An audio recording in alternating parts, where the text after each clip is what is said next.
Pensando en Voz Alta, conversación espontánea en la que se analizan los temas de actualidad, abordados bajo la perspectiva de Alfredo Mena Lagos. Pensando en Voz Alta. Buenos días, bienvenidos a Pensando en Voz Alta. Hoy tengo el gusto de tener con nosotros a mi buen amigo Alejandro Ale, a quien yo aprecio mucho porque no solo es una persona pensante, es una persona que nos trae muchísima experiencia y es una persona que está aportando mucho al país y tiene años de estarlo haciendo. Bienvenido, Alejandro. Muchas gracias por tus palabras exageradas, Alfredo. No, son bien sentidas, legítimas. Muy amable. Alejandro, este programa lo quisiera dividir en tres partes. La primera es un análisis, tú como economista, analizar el entorno económico nacional, que es muy complicado.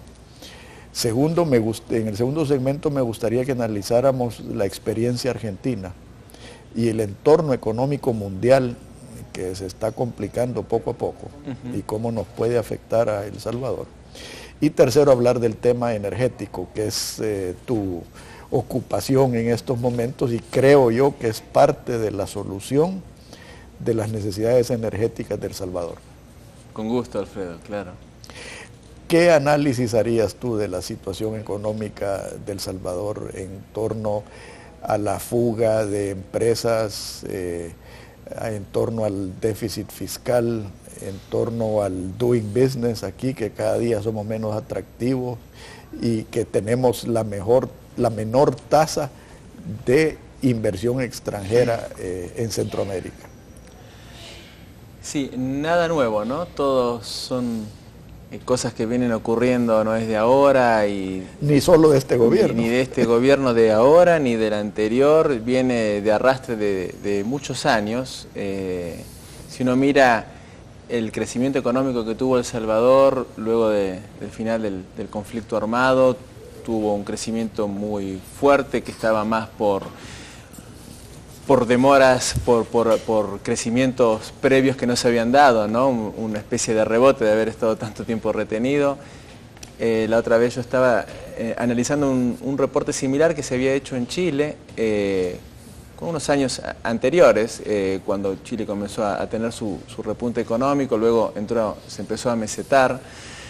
La realidad es que yo sigo pensando, ahora no sigo la realidad económica tan de cerca como cuando tenía mi columna en el diario de hoy, que fue un gusto poder hacer eso y dedicarme durante más de 8 años a escribir sobre la realidad económica de El Salvador. Pero bueno, mi ocupación actual, que me absorbe mucho tiempo y me hace viajar bastante, me impidió seguir tan en detalle la coyuntura, y entonces yo vi que no era adecuado seguir escribiendo sobre algo en lo que uno no tiene tanta precisión. Pero en términos generales yo sigo viendo lo mismo. El problema de El Salvador, el problema económico de El Salvador no es tan económico, es más, yo veo que la salida estuvo y sigue estando bastante al alcance de la mano,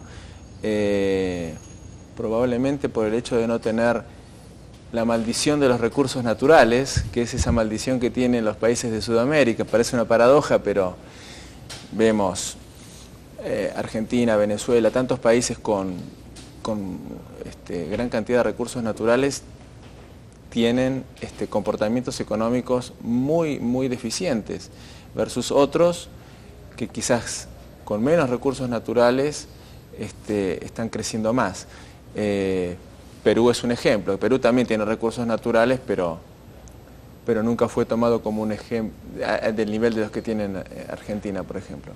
El Salvador está en las antípodas. Eso le impide cometer locuras. Y realmente hay que ser realistas, ¿no? Ya que esta conversación va a abordar también cierta comparativa con Argentina, que es mi país, aunque yo hace 15 años que vivo aquí en El Salvador. Es un país que sigo en paralelo mucho, ¿no? Porque de ahí soy. El Salvador no ha cometido los horrores que ha cometido países con más potencial económico como Argentina. Luego vamos a hablar del tema de las pensiones, del tema de la dolarización y todo eso. Argentina hizo todos los errores posibles.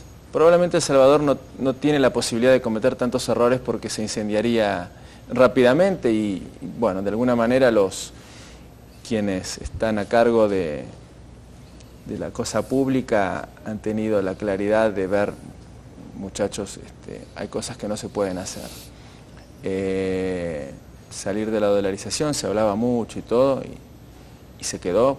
Para mí es una medida muy acertada porque le impide al gobernante de turno entrar con la maquinita, emitir moneda y caer en la locura de la inflación. No es que no se pueda evitar la inflación con moneda propia, hay muchos ejemplos que lo hacen, pero ciertamente esa tentación existiría. El tema de las AFPs es un tema que Argentina fue y cometió ese horror de volver para atrás. Bueno, por ejemplo, de todos los años que yo trabajé en Argentina no tengo noticia de dónde quedaron mis aportes jubilatorios porque los renacionalizaron y quedaron en una bolsa común. Acá se habla de que se puede ir en ese camino, pero realmente hay que ser claros. Se empezó a hablar ya hace 2 gobiernos de este tema, o sea, no con el designo que gobierna ahora, sino con el contrario, de que se iba a hacer una marcha atrás, pero la realidad es que era más a nivel periodístico y nunca se vio claramente la intención de dar marcha atrás en eso, en las AFP. Sí hay una manipulación de las tasas de interés que al aportante lo están condenando a tener una rentabilidad más baja de la que pudieran tener porque parte de sus aportes van a financiar al Estado con tasas muy bajas, ¿no? Y eso es un tema a corregir. Pero volviendo al punto, El Salvador tiene mucho potencial para salir de esta trampa de bajo crecimiento en la que está. El problema no es que la moneda sea el dólar, el problema no es el color de quien esté en la casa de gobierno. Ya vimos que el rendimiento económico es bastante bajo con cualquier signo político que está, probablemente porque ni los unos son tan buenos ni los otros son tan malos, ¿no? Esa es una conclusión que uno como observador de la realidad saca, y como alguien que mira que siempre está haciendo un análisis comparado con su propio país, uno dice, bueno, los políticos de acá son bastante malos, pero realmente no son peores que en otras partes. Sí, con la diferencia es que somos un país pobre. Entonces los errores o los horrores son más caros relativamente. Ahora, hay un tema que a mí me tiene muy preocupado, es la crisis fiscal que exista, que yo creo que no es producto de la recaudación, sino que es producto del mal gasto.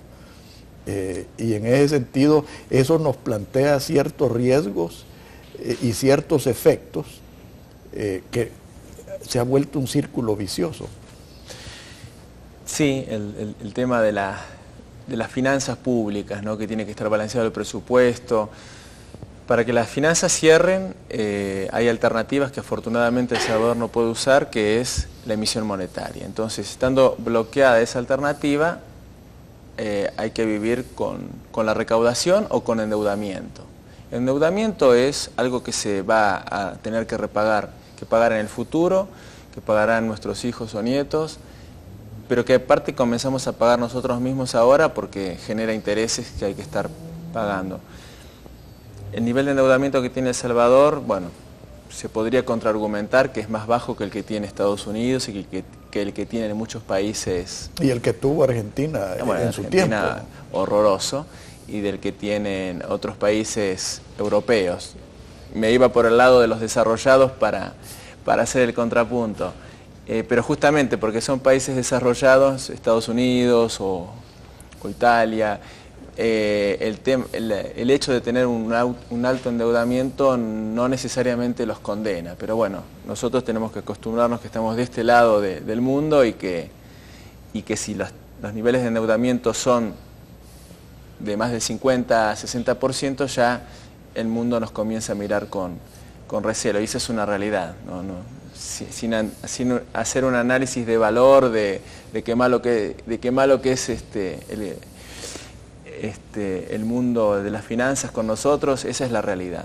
Ahora bien, yo Sí creo que hay que enfocar mucho mejor el gasto, es otro clásico que hay que resolver, pero sí creo que en el tema de los ingresos también hay que revisar cosas, ¿no? Hay mucho sector informal que no tributa, el IVA es bastante bajo. Yo creo que más que se podría compensar un eventual incremento del IVA, porque el IVA es regresivo. Regresivo quiere decir que termina pagando a veces el que menos tiene pagando más. Pero si al que realmente menos tiene se le hace se le dan ciertos servicios que hoy no tiene, se le da un sistema de transporte adecuados y se le evita que tenga que comprar un carrito viejo y estar gastando gasolina, se le da un servicio médico adecuado, se le exime de pagar impuestos sobre la renta debajo de determinados niveles de ingresos, creo que más que se compensaría un eventual incremento en el IVA, porque el IVA es un impuesto al consumo. La realidad es que el que más gana también más consume y entonces estaría pagando más el que más ingresos tiene. También se puede decir, el que gana poquita plata casi todo se lo gasta en consumo y el que gana mucha plata gasta en consumo un porcentaje más bajo. Es cierto, por eso digo que tendría que ir acompañado. Pero también invierte. Claro, no, por supuesto, no, ese análisis, ahora vamos. Lo que quería ver es que se puede argumentar, quienes se oponen a eventualmente tocar un poco el IVA, dicen no, pero el que gana poquito, todo lo que gana se lo gasta en consumo, lo vas a castigar con un IVA más alto. Yo creo que ahí hay que tener ciertas medidas, pero más que se puede compensar eso si a esta persona que gana poco se le da un buen servicio de salud, que no tenga una doble imposición. Hoy todos tenemos una doble imposición, pero no solamente en El Salvador, en América Latina en general. Pagamos impuestos, pero si queremos que nos atienda bien la salud, tenemos que pagar un servicio privado. Pagamos impuestos para que supuestamente nuestros hijos vayan a una escuela, como la escuela pública a la que yo fui en Argentina, pero claro, era otro mundo, era otra Argentina esa. Pero hoy aquí y en muchos países de Latinoamérica tenés doble imposición, pagás impuestos y tenés que pagar el servicio privado. Y lo más cruel es la seguridad. Y de la seguridad, sí, yo creo que el tema de la seguridad es también, es un capítulo hay muchos intereses, no sé, a veces uno piensa, ¿por qué no se termina rápido el tema de la seguridad? Porque hay gente que no quiere que se termine. Es negocio. Claro.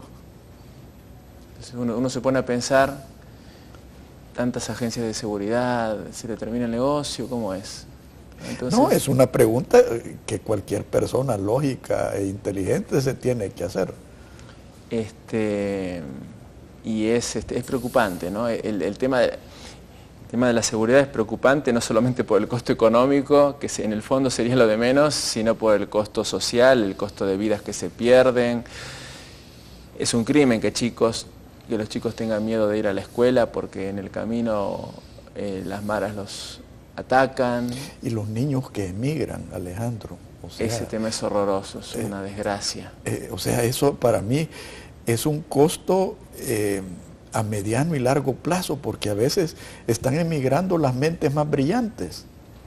Y lo puedes ver en los salvadoreños que han tenido éxito en los Estados Unidos.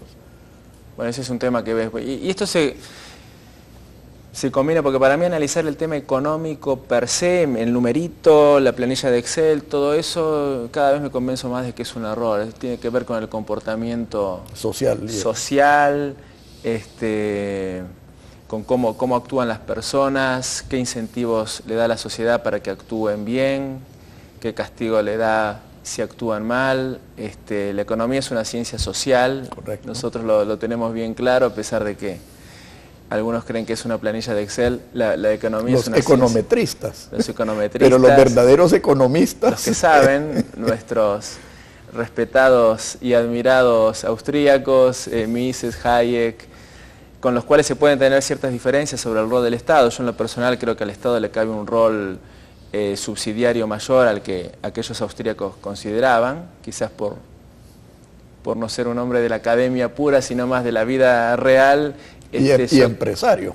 Bueno, y trabajando toda la vida en empresas y desarrollando proyectos, uno ve que a veces la cosa teórica de lo que decían aquellos austríacos necesita ciertos apoyos subsidiarios del Estado. La función del Estado para mí no es solamente defensa y justicia, que por supuesto la es, y está muy mal llevada a cabo en la mayoría de los países latinoamericanos, sino también un rol subsidiario en materia de educación y de salud a ciertos niveles. Claro, eso después se termina arruinando cuando le pedimos al rol subsidiario de la salud que termine pagándonos las cirugías estéticas y que sea el Estado, o sea nosotros.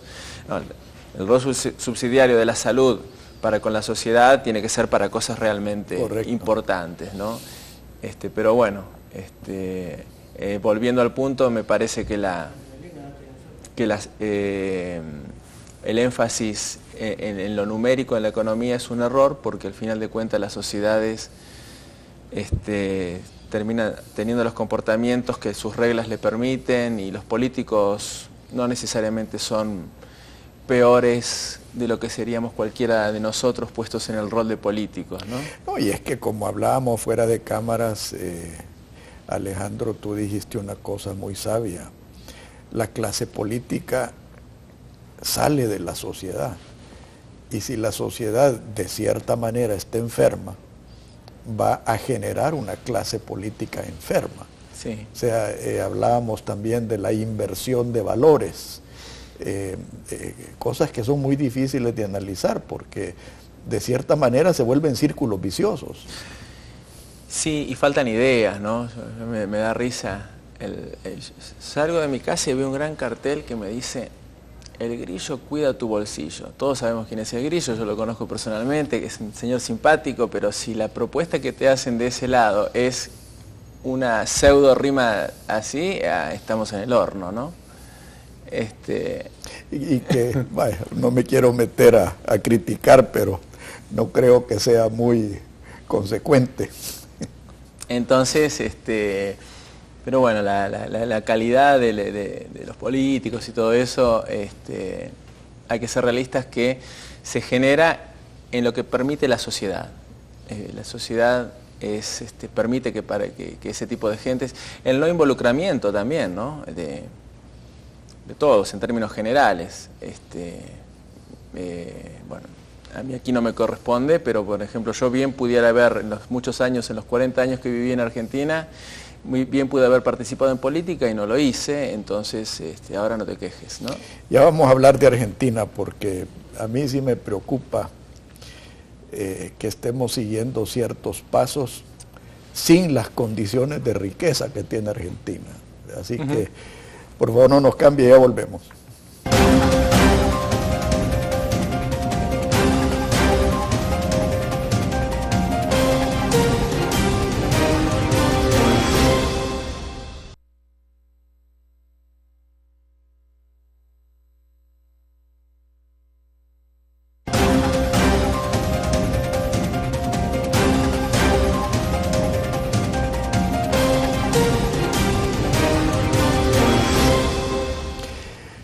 Alejandro, me gustaría tocar el tema, para que a ti te dé más libertad, de nuestra querida Argentina. Y digo nuestra querida porque yo desde muy pequeño siempre le guardé especial cariño y aprecio a Argentina. Y claro, no me duele tanto como ser argentino, pero me imagino que a ti, siendo argentino, te duele aún más lo que está sucediendo. Sí, es muy lamentable, es la historia de una decadencia que se prolonga por 80 años. Si le tenemos que poner una fecha... ¿El peronismo?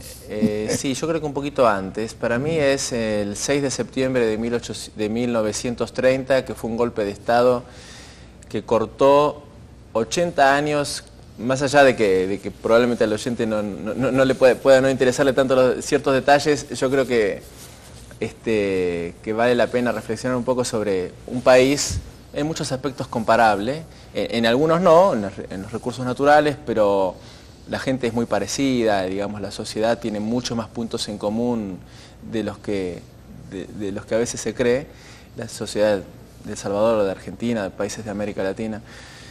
Es una historia de un tremendo éxito que nació en 1853, y acá volvemos nuevamente al tema institucional. A mí me gusta mucho la historia, me gusta mucho la historia argentina, que naturalmente me gusta, y me gusta también ver historia de otros países. 1853, el nacimiento de Argentina como país fue en 1810, primer gobierno patrio, en 1816, independencia, ¿no? Más o menos en la misma época, y se la debemos en gran parte a Napoleón, que había tomado de prisionero a Fernando VII. Se la debemos todos los latinoamericanos, ¿no? Pero bueno, era el momento, principios del siglo XIX, pero hasta 1853 fue una historia de caudillos provinciales que no se ponían de acuerdo, digamos, lo que vemos hoy en Latinoamérica, pero peor quizás.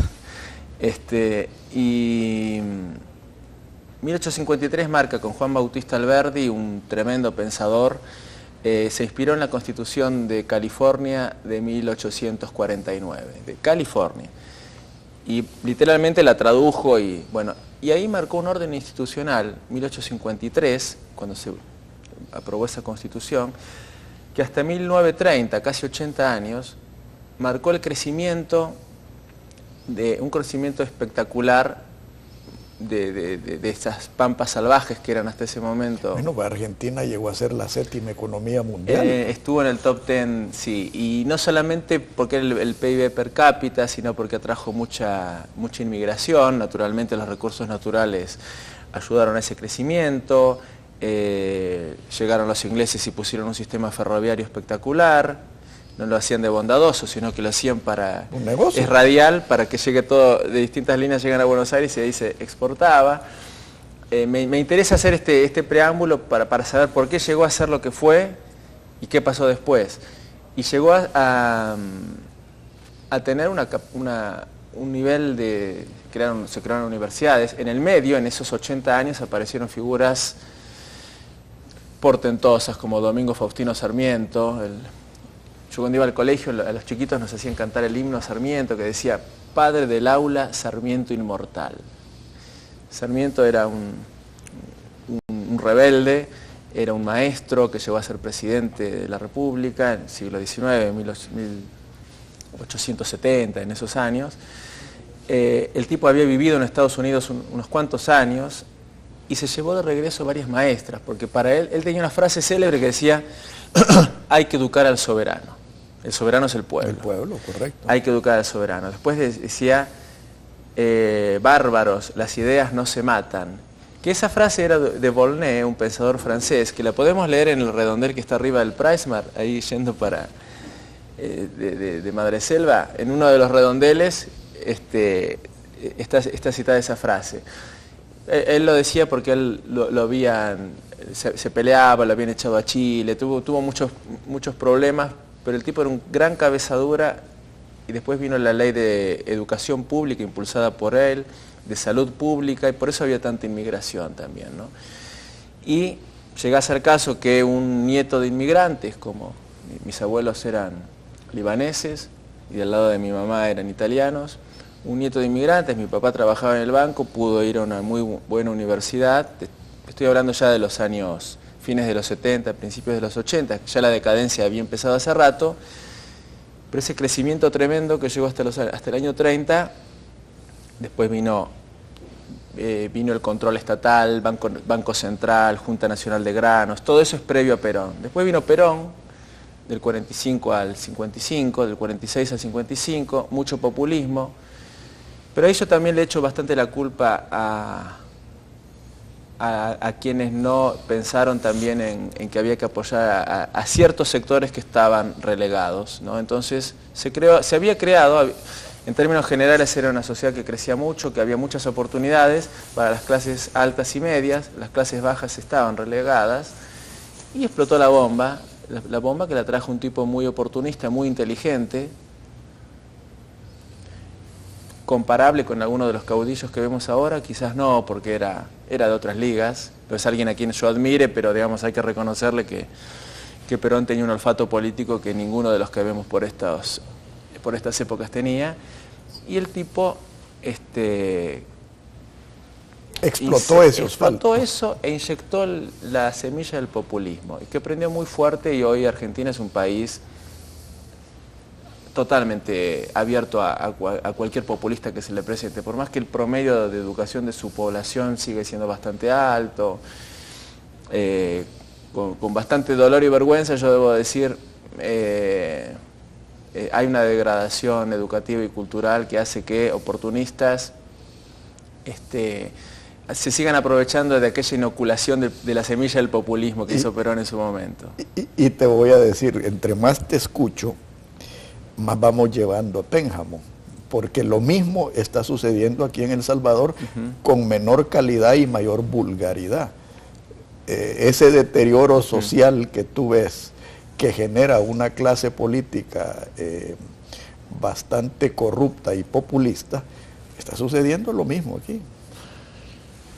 Nada es ajeno de las cosas que pasan en América Latina en términos generales, sí. Yo igual sigo viendo, para puntualizar, errores que se cometen en Argentina, en países como en Venezuela. Hay que ser, acá no se han cometido, ¿no? Esperemos que nunca se cometan, como es salirse de un esquema de tipo de cambio fijo, que allá se llamaba convertibilidad, aquí se llama dolarización, y que funcionó muy bien hasta que, claro, un hiperendeudamiento en el segundo gobierno de Menem hizo que, y la imposibilidad de emitir moneda, porque estaba justamente la regla monetaria de tipo de cambio fijo, hizo que explotara por el lado de la deuda.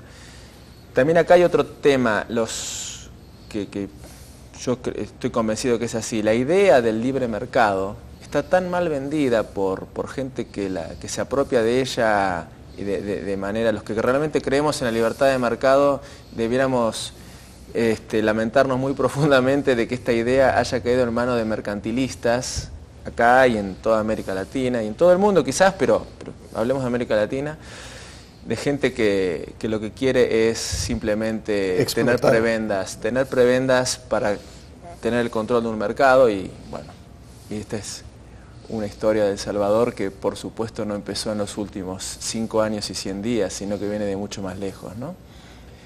Y eso le ha hecho mucho daño, y tenés 3 tipos que venían con esa idea en América Latina y que terminaron siendo muy corruptos, y hoy se habla del neoliberalismo, pero por ejemplo, esos 3 tipos fueron Salinas de Gortari en México, Menem en Argentina y Collor de Mello en Brasil. Sumá cuánto pesan México, Brasil y Argentina en el total, en Latinoamérica, y en el impacto que tiene lo que pasa en esos países en Latinoamérica. Es el 80%. Entonces, ¿qué se ve desde los demás países de Latinoamérica? Mirá cómo fallaron estos 3. Mirá estos neoliberales lo que hicieron, ¿no? A mí me gustaría que me definan qué es un neoliberal todavía. Yo sé que vos y yo somos liberales porque creemos en la libertad, pero no la libertad del zorro en el gallinero, que de eso ha habido mucho. La libertad del zorro en el gallinero es repugnante. Repugnante y dañino. Y dañino, y volvemos. No le da oportunidades genuinas a quienes no las tienen. Ahora, veamos las preocupaciones que yo tengo, que tú dices que ojalá no se den, pero a mí sí me preocupa ver un gobierno salvadoreño incapaz de pagarle los sueldos a los empleados públicos, incapaz de pagarle a los proveedores de servicios al Estado, incapaz de generar los fondos de contrapartida para proyectos con préstamos internacionales. Y como tú dices, la dolarización no permite la manipulación monetaria, entonces queda el endeudamiento, que ya la clase política yo creo que está despertando, cierto segmento de la clase política está despertando hacia esos riesgos, y la otra es la desdolarización, que yo no la veo muy difícil, porque la misma ley, que es una ley de bimonetarismo, en teoría te debiera permitir la circulación de ambas monedas. Y en ese sentido, yo no vería muy difícil de que el gobierno le diga a sus empleados públicos, mire, no les puedo pagar en dólares, les voy a pagar en colones. Y lo mismo con los proveedores. Y ese es el principio del fin. Sí, sobre el tema de la gestión en sí, convengamos que la gestión de la cosa pública nunca fue muy buena, ¿no? Por lo menos en los 15 años que yo llevo viviendo en El Salvador, siempre ha habido, probablemente en algunos sectores ha habido, y cuando hablo de gestión no hablo de la política, sino de hacer las cosas en segundos. La práctica. En la práctica, ¿no? Porque al final de cuentas la política se trata de servir y de administrar la cosa pública, ¿no? Término que me gusta mucho, como de la res pública, ¿no? La cosa pública, que es de todos nosotros, de los que vivimos aquí, de los que pagamos impuestos, de los que tenemos derecho a que la cosa pública se administre bien, con criterios profesionales, ¿no? El nivel político es a quien reporta esta administración del día a día, y sí, tiene defectos y cosas que corregirse. Quizás en alguna medida, en algunos sectores ha habido un empeoramiento en esto. No lo veo que sea tan difícil corregirlo, es poner a las personas adecuadas que ejecuten tareas ejecutivas, para que la redundancia, de manera más ordenada. Sobre la posibilidad de que se emita, sí. Fíjate, uno de estos líderes de Sudamérica, a quien no es precisamente alguien a quien uno admire demasiado, pero por ejemplo el presidente Correa, que es una persona muy preparada, más allá de su discurso populista y todo. Y más allá de su moral, ¿no? Ahí no me meto, pero más allá de su discurso populista, el tipo sabe de economía y no cometió el error de romper la regla monetaria. Y a Ecuador no le va mal, ¿no? El otro día, yo sigo, como hablábamos y como te habrás dado cuenta, sigo mucho la política de Argentina. Yo todos los domingos veo un programa que me gusta mucho de un periodista de allá, muy crítico del gobierno de Argentina, que se llama La Nata. El otro día estaba viendo una comparativa que hacía gente que estaba emigrando de Argentina hacia países vecinos. Vecinos son Chile, Uruguay, Chile, incluso Bolivia y Paraguay, que antes definitivamente no eran destinos para un emigrante de Argentina. Y mostraban lo mucho mejor que están viviendo muchas personas argentinas que van con cierto nivel de preparación, que llegan a Bolivia, etc. Y uno dice, Bolivia, Evo. Muchas de las cosas que no nos gustan hace, pero mirá cuánto es el nivel de inflación que tienen. No es que sea un modelo para copiar, pero ojo con lo que nos cuentan, ¿no? El nivel de inflación que tiene, bajísimo. El nivel de control fiscal que tienen, superavitario. Entonces, más allá de los discursos, a veces hay que mirar lo que hacen y no tanto lo que dicen en materia económica. En materia política sí se podrá discrepar, con cosas de fondo que seguramente a quienes creemos en la libertad no nos gustan, pero si vos comparás cómo han estado evolucionando ciertos países que antes se los consideraba ejemplo de lo malo, hoy fíjate Paraguay, fíjate Bolivia, y hacían la comparativa esa, ¿no? Nosotros, el periodista argentino decía nosotros, que nos creemos la gran cosa, mirá, a todos los vecinos les va mejor. Y esto lo vincula un poco con lo que decías del mundo. Al mundo no le va mal, ¿eh? El mundo anda muy bien. Pero el discurso populista que escuchamos es, que el mundo va mal. Al mundo le va súper bien. Pero fíjate que entre más te escucho, y ya me hicieron señal de cambio, y quiero escuchar tu opinión al respecto sin interrumpirte, entre más te escucho, más aterrizo en El Salvador. Igual nosotros antes veíamos de menos a Honduras, veíamos de menos a Nicaragua, y mira dónde están Honduras y Nicaragua, y a dónde está El Salvador. Así que en el próximo segmento quisiera, y ya habías tocado ese punto, el entorno mundial, que a mí me preocupa muchísimo. Sí, bueno. Por favor no nos cambie, ya volvemos.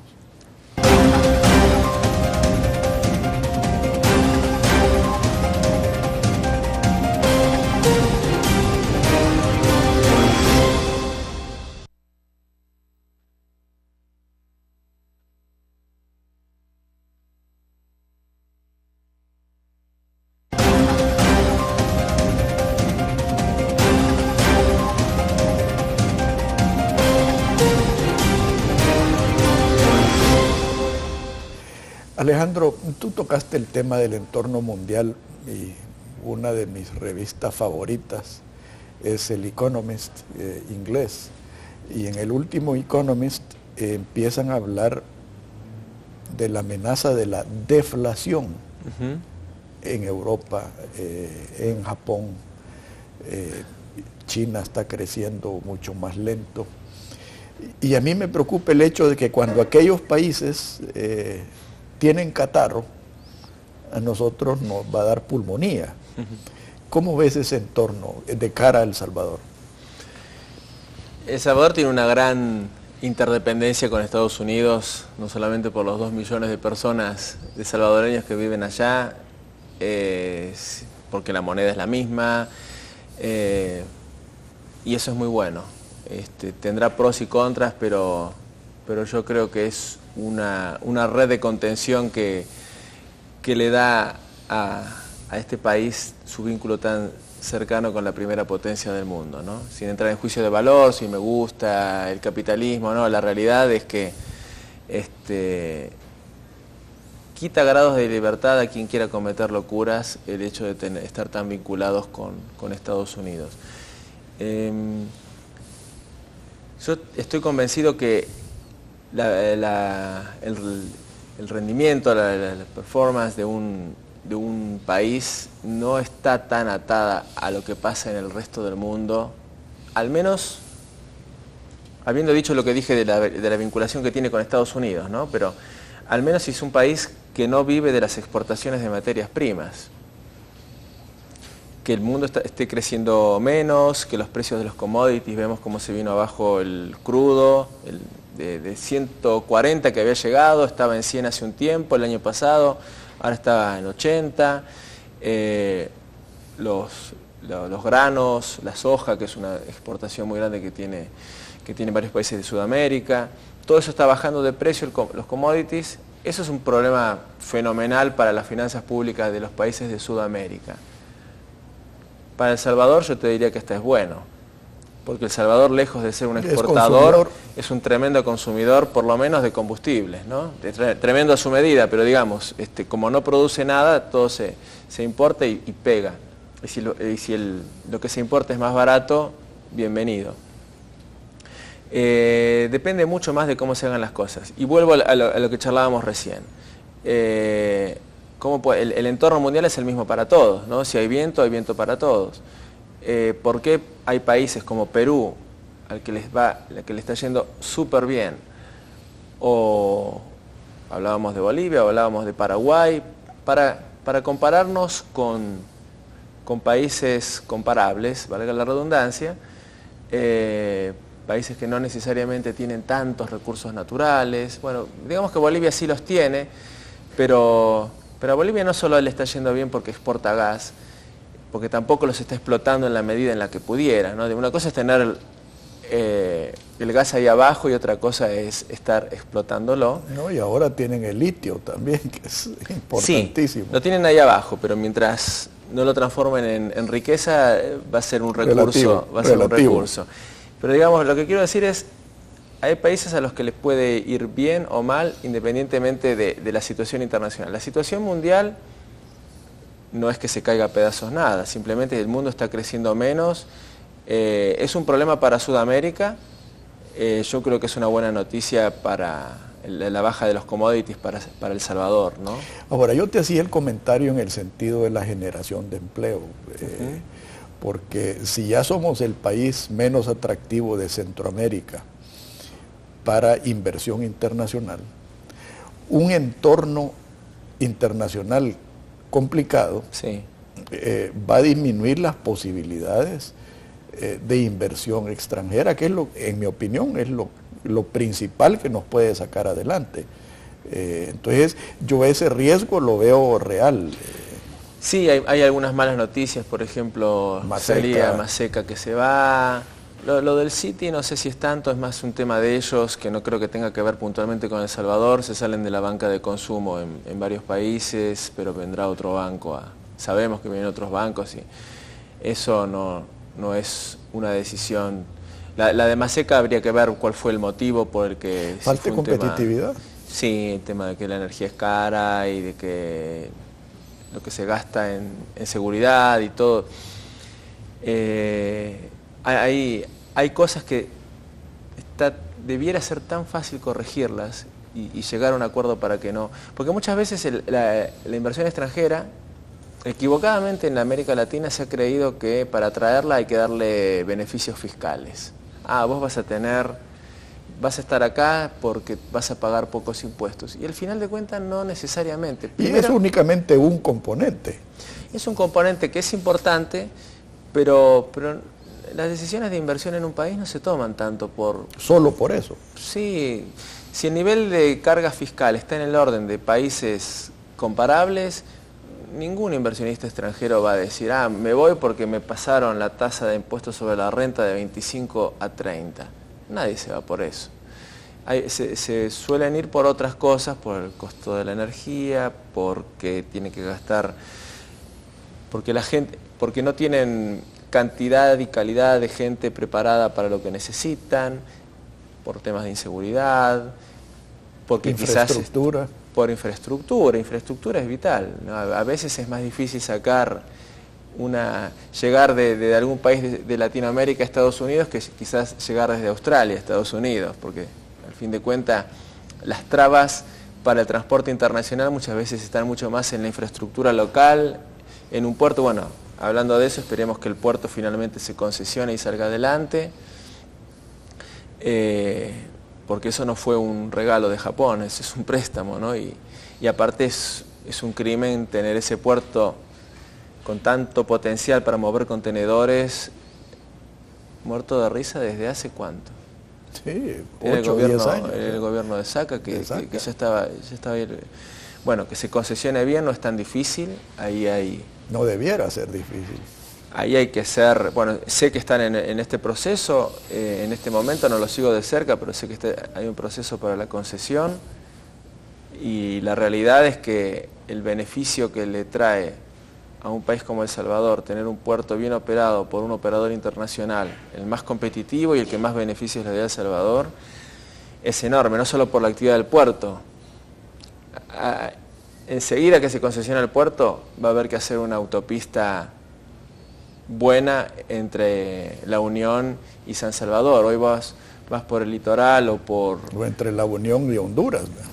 Por supuesto. Y el canal seco hasta el Atlántico, ¿no? Digamos, es toda infraestructura que va ligada a un puerto y que tiene que hacerse un ferrocarril. Y que se repaga, y un ferrocarril y que se repaga y que la tiene que hacer un privado, que ahí también a veces fallamos creyendo que el Estado tiene que hacerle la infraestructura. No, ahí tenés el puerto, pagás un fee, lo que tengas que pagar, un canon anual, y entre las condiciones tenés que hacer un tren para mover los contenedores por tren hasta San Salvador y de otra cosa, y llevarlos hacer un canal seco hasta el Atlántico, y que la cobren con una tarifa que se cobre ese servicio, que se le diga, mira, vos vas a tener el derecho de explotar ese ferrocarril, ¿no es cierto? Después también hay cosas que a mí siempre me vuelve a la cabeza algo que escuché del presidente Lagos de Chile. Hablábamos hace un rato de Alemania. Él en una de las veces que vino acá a dar un discurso en ANEP decía que cuando ganó y estaba por asumir, ya hace bastantes años, él es socialista, ¿no? Y bueno, si así son todos los socialistas, igual que Felipe González. Tráeme la ficha que ya me afilio. Pero bueno, son excepciones, ¿no? Es gente como el presidente Lagos. Y él decía que cuando fue a hablar con sus colegas socialistas en Alemania, a exponerles que él tenía pensado hacer autopistas con pago de peaje, y entonces le dijeron, no, pero vos no entendés nada entonces del socialismo, le dijeron. Y él les dijo, no, los que no entienden son ustedes, que ustedes son socialistas en Alemania, donde muchas cosas ya están dadas por ciertas. Yo soy, antes que socialista, soy chileno, y lo que tengo, decía Lagos, Lo que tengo que tener en cuenta es que hay muchas necesidades insatisfechas de servicios de agua y de alcantarillado. Que afectan la competitividad. Que afectan la competitividad y que está mucho más al alcance de la mano. Hacer obras desde el Estado para que cierta gente tenga esos servicios satisfechos, que haya competitividad, que esas personas, además de por un tema humano, que es el primero, por un tema económico, si se quiere también, tengan mejor salud y mejor educación y que puedan integrarse a una sociedad, y el que tiene auto que pague un peaje en la autopista. Hoy tenés autopistas muy buenas y tenés el servicio de alcantarillado y de agua muy bueno. Entonces él decía, no se pueden extrapolar experiencias de ciertos países a los países latinoamericanos, ¿no? Entonces no hay que temerle a concesionar un puerto, o un está aeropuerto. muy bien, o un aeropuerto, pero hay que concesionarlo de manera competitiva, ¿no? Sí, que no se convierte en un instrumento anticompetitivo. De eso vemos mucho en El Salvador, ¿no? Claro. De anticompetitivo en tema aeronáutico. Claro, claro, ¿no? Y ahora lo estamos viendo, que es un tema que yo estoy muy atento. Aparentemente Spirit solicitó 2 frecuencias más de vuelo de día, y parece que la autoridad de aviación civil las denegó, alegando el recarpeteo de la pista, cuando el recarpeteo de la pista se está haciendo en la noche, y ellos habían solicitado frecuencias durante el día. Es un tema que voy a investigar porque es uno de los daños que se le continúa haciendo a este país. El tema de, si vos querés viajar en avión a Guatemala, ¿vos viste lo que te cuesta? ¿Sí? A veces, casi por $700. Uno tiene que hacerlo, o si no te dicen, por un vuelo de 20 minutos. Claro, te dicen, tenés la alternativa, te podés ir por Iberia, haces escala en Madrid y llegás a Guatemala. O por ¿no? Panamá. A mí me pasó una vez me salió una oferta de $180 para viajar a Guatemala, y era San Salvador, Panamá, Panamá, Guatemala. Es una locura, no, el ejemplo que daba era más extremo. Era para ironizar sobre el tema. La realidad es que está tan claro el tema. En mis pasadas épocas de columnista yo escribí varias veces sobre el tema, en su momento Taco y Avianca. La verdad es que ofende la inteligencia, y también sorprende que no se le pongan los puntos sobre las sillas, ¿no? Ofende la inteligencia y afecta a la bolsa. Ofende la inteligencia, afecta a la bolsa, y está muy claro. Yo creo que hay que ser ciego para no verlo. Sí. Ahora, el tema energético, se nos está terminando el tiempo, así que al descuido vamos a tener que hacer otro programa porque es un tema demasiado importante para dejarlo de lado. Pero corrígeme si estoy equivocado. Yo creo que la única razón por qué no hemos entrado en racionamiento energético es porque no hemos crecido lo suficiente. Y yo creo que estamos al borde de tener muy pocas reservas energéticas, y es un proyecto que tú estás manejando ahorita. Sí, nosotros estamos con un proyecto muy bueno, muy positivo, muy atractivo, maravilloso, que es nosotros ganamos una licitación por los 355 megas de potencia y energía asociada, con inversionistas internacionales. Es un proyecto que le va a traer modernidad a El Salvador. A gas natural. Con gas natural, es generación eléctrica de ese tamaño, estamos hablando de un 30% de la potencia instalada en El Salvador, y que según las bases de la licitación tenía que generarse con gas natural, podía haber sido con carbón, pero nosotros fuimos con un proyecto de gas, y nuestro proyecto es el primero que consiguió gas natural en toda Centroamérica. Nunca nadie consiguió gas natural en Centroamérica. Estamos muy contentos con eso, hicimos un muy buen trabajo y ahora estamos muy avanzados en un proceso de capitalización de Energía del Pacífico, que es la empresa. Y sí, conseguir gas fue la clave, con multilaterales, con el top del mundo. Fuimos a tocar a las puertas a las principales petroleras del mundo, establecimos incluso una oficina en Houston, el diálogo con el mundo del LNG está en Houston, y ahí tenés que ir siempre muy acompañado de multilaterales como el Banco Mundial, el IFC, la International Finance Corporation. Realmente estamos orgullosos porque es un proyecto de primer mundo y que ha causado mucho interés en potenciales inversionistas. Esto va a cambiar la matriz energética de El Salvador, porque gran parte de lo que hoy se consume de energía térmica, pero quemando fuel oil, va a quemar gas natural en la planta de energía del Pacífico. La historia de energía eléctrica en El Salvador, si vos mirás cómo fue evolucionando hasta los años 80, había mucha presencia de hidroelectricidad, y también El Salvador tiene la bendición en ese sentido de los recursos naturales, es una bendición ahí, el de la geotérmica. La geotérmica es en los Sausoles, en Berlín, vos conocés, un porcentaje de la potencia instalada, hay como 200 megas El Salvador tiene de los 1.300 megas instalados, que es mucho, ¿no?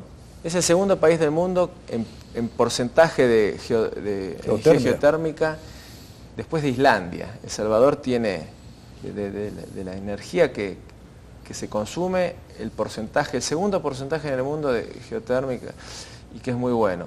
La hidro juega un rol importante, pero bueno, tiene ciertas limitaciones, no se le puede sacar más saltos de lo que hay a un río. Y de los 80 para acá, El Salvador creció mucho en la energía térmica, ¿no? Vino en su momento lo que hoy es Duke Energy, Nejapa Power, Talnique, muchas térmicas que crecieron y que afortunadamente están, porque si no estaríamos con lo que yo escuché, pero no viví acá, que hablaban de las 8 horas perras, ¿no? O peor. Pero realmente El Salvador ha mantenido un sistema de abastecimiento adecuado en el tema eléctrico. Caro, porque la energía térmica encima tuvo el tremendo impacto del precio de los combustibles en estos últimos años. Y el fuel oil es contaminante, tiene 3% de azufre, en muchas partes está prohibido el fuel oil, y con mucha sabiduría la licitación esta en la que nosotros ganamos se prohibía cotizar con fuel oil, porque eso es lo que realmente cambia la matriz energética de un país. Nosotros conocemos bien también de temas de proyectos solares y realmente también hay futuro para eso, por supuesto, pero eso no te cambia la matriz energética de un país. Eso tiene un tope hasta un 10, 20% y ahí llegaste. No es inmediato. No es inmediato, y aparte, aunque hoy tiene precios competitivos, tiene cierto límite. Sin embargo, sí, venir con un proyecto de gas natural es un impacto, porque aparte tiene beneficios colaterales, que le podés terminar vendiendo el gas a los actuales generadores, que no van a desaparecer, porque El Salvador va a seguir consumiendo más. Vos decías, si el crecimiento económico hubiera sido más alto, y probablemente hubiera sido necesario poner más plantas de emergencia, más que tal ni que hoy en vez de tener térmicas. 100 megas más térmicas, que en vez de tener 100 megas quizás tendría que haber corrido para que tenga 150, ¿no? Sí hubiera sido, no sé si racionamiento, pero hubiera estado comprometido. La energía eléctrica es vital para el desarrollo de un país, tener energía abundante y a precios competitivos, y aparte que no sea contaminante, con lo cual creo que en ese sentido El Salvador dio un muy buen paso al poner estas reglas de que había que ingeniárselas para conseguir gas, que como te digo fue complejo, porque no había antecedentes. El mundo del gas está muy acostumbrado a venderle, a manejarse solo en el primer mundo, Europa, Estados Unidos y Japón. Pero un proyecto en Latinoamérica, salvo que el que compra sea el Estado, ¿no? como ocurre en algunos países de Sudamérica, pero ahí hay un componente político muy grande y que pagan fortunas, ¿no? Argentina está importando. Y se escapan fortunas. Se escapan fortunas. Bueno, cuando a mí me privatizaron mis fondos de jubilación, los que aporté en Argentina, esos fueron a las arcas generales, y hoy la presidenta Kirchner los está utilizando, entre otras cosas, por ejemplo, para pagar el gas licuado a precios astronómicos, no a precios de mercado. porque como Argentina no tiene crédito internacional, aparte se da algo que es increíble. Los barcos están en aguas internacionales porque tienen miedo hasta que les hagan la transferencia, entonces cuando hicieron transferencia sí entran en aguas territoriales. Esa es la... me da vergüenza, en la práctica en países poco confiables, como es el caso de Argentina. No, acá afortunadamente esto es un negocio privado, en muchas características El Salvador tiene un estatus crediticio mejor que la Argentina. Sí, ni hablar. Perdió el grado de inversión, que es algo que debiera esforzarse para recuperar el grado de inversión. Con este gobierno no lo veo, te lo digo sinceramente. Ajá. Pero no debería estar tan difícil recuperar el grado de inversión. ¿Qué es eso? Pagar menos intereses por la deuda contraída. Claro. Se traduce en menos plata que se le paga al mundo financiero internacional, que se podría estar aplicando en otras cosas, ¿no? Bueno, ya me hicieron señales que se nos terminó el tiempo, Alejandro. Siempre platicar contigo es una educación. Yo te agradezco todo lo que estás haciendo por El Salvador. Ojalá hubieran más salvadoreños como tú. Bueno, muchas gracias, qué amable.